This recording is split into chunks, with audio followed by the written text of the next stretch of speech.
খেলায় অংশগ্রহণ করল। আর বৃদ্ধ ভাবছিল যে এখন সবকিছু ঠিক হয়ে যাবে, কিন্তু খুব বেশি সময় পার না হতেই আবার যুদ্ধের শব্দ আসতে শুরু করে। এবার যুদ্ধ মাঠে নয়, স্টেডিয়ামে হচ্ছিল। বৃদ্ধ খুব রেগে গেলে রাজার এই যুদ্ধে নেশা দেখে সে তার মোবাইলটি তুলে নেয় এবং সে তার বন্ধুকে ফোন করল। তার বন্ধু 2 রাক্ষসী সেনাকে পাঠালো, কিন্তু রাজা জানতেন না যে এখন তার জন্য বিপদ আসতে চলছে।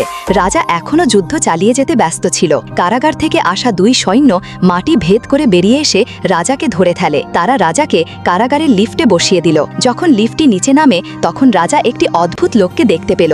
লোকটি একটি বিশাল পাথরকে উচ্চতার দিকে নিতে ব্যস্ত ছিল। এই সব দেখে রাজা অবাক হয়ে যায়। এরপর বৃদ্ধর বন্ধু রাজাকে কারাগারে বন্দি করে দিল এবং একটি তালা লাগিয়ে দিয়ে তারা চলে গেল। এবং যাওয়ার পর রাজা দেখল পাথরওয়ালা লোকটি এখন নিজেই পাথর থেকে পালিয়ে বেড়াচ্ছে। কিন্তু রাজা যখন তাকে কারাগারের সামনে দৌড়াতে দেখে তখন তিনি একটি উপায় ভাবল। সেই লোকটি পাশ দিয়ে যাওয়ার সাথে সাথে তাকে নিজের দিকে টেনে নেয় এবং তাকে বাঁচালো আর বলে তাকে তালা খুলতে সাহায্য করতে। আর সে রাজি হয়ে তালা খুলে দিল। কিন্তু দরজা খোলার সাথে সাথে রাজা বেরিয়ে লোকটিকে কারাগারে বন্দি করে দেয়। এখন সেই লোকটি কারাগারে ছিল, কিন্তু সে কোনো প্রতিবাদ করল না এবং রাজা আর কিছু না ভেবে সে চুপচাপ সেখান থেকে চলে গেল এবং মাটির দিকে আবার উঠতে শুরু করে।